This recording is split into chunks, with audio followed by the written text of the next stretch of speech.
Hi guys, welcome back to our channel Manasa Bhaskar official.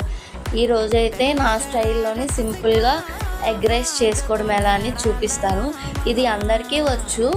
So మనం పెద్దవాళ్ళు తినేటానికి అంటే కొంచెం స్పైసీగా మంచిగా చేసుకోవాలంటే ఈ వీడియో అనేది చూడండి. ఫస్ట్ అయితే 2 ఎగ్స్ని తీసుకొని బాగా బీట్ చేసుకోవాలి.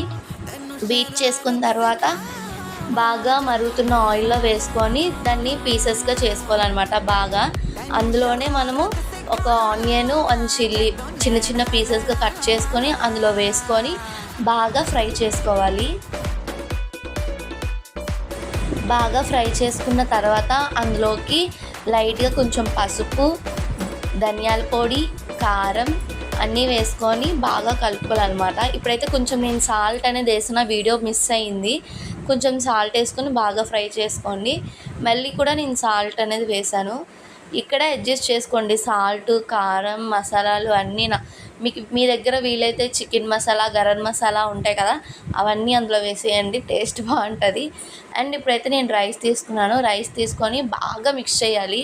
మీకు ఎంత వీలైతే అంత బాగా మిక్స్ చేయండి.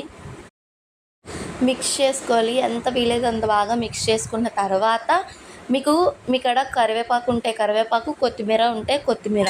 కరివేపాకు అనేది ఇప్పుడు కాకుండా మీ దగ్గర ఉంటే మనము ఎగ్ ఫ్రై చేస్తాం కదా, ఎగ్ ఫ్రై చేసినప్పుడు ఆనియన్స్ వేస్తాం కదా, అప్పుడే వేసేయండి. ఆ ఫ్లేవర్ అనేది మనకు తెలుస్తుంది. సో బాగా కలుపుకొని సర్వ్ చేసుకుని తింటే చాలా బాగుంటుంది. ఇలాంటి వీడియోస్ మరిన్ని కావాలంటే సబ్స్క్రైబ్ చేసుకోండి. మానస భాస్కర్ అఫీషియల్.